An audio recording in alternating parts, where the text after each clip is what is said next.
such a great question. I love when you guys are nerding out about the race as much as I am. So let's go over it. Max got a 5-second penalty today, and he said in the drivers' meeting, hey, they didn't talk about that corner being monitored. If you saw my track limits post, then you'll know the FIA tells the drivers before the race exactly which corners they'll be monitoring.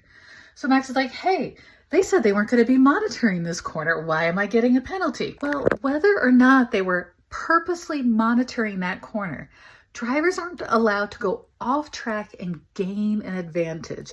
So if he had gone over that corner and there was nobody around and he had gained no advantage, then the FIA probably wouldn't have given him a penalty. But even though they weren't specifically monitoring that corner for track limit violations, he is penalized for gaining an advantage. And this is the most frustrating thing. It's always up to the FIA to decide. It's up to them to choose whether or not he gained an advantage or he was ahead and he didn't gain an advantage.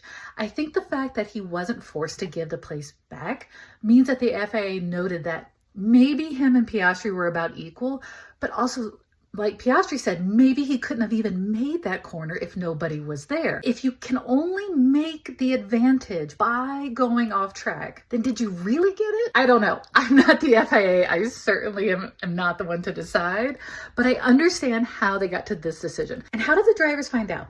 There was a drivers meeting before the race where the FIA tells the drivers and teams specifically what corners they're monitoring. You can oftentimes find out in the events notes, but I checked the event notes for this race and I didn't see the specific corners listed that they would be monitoring. So unfortunately, we've got to go off of what we can learn from the race directors. Anyway, thank you so much for such a cool question. If you guys have any more questions about the race, please let me know in the comments, and thank you so much for following.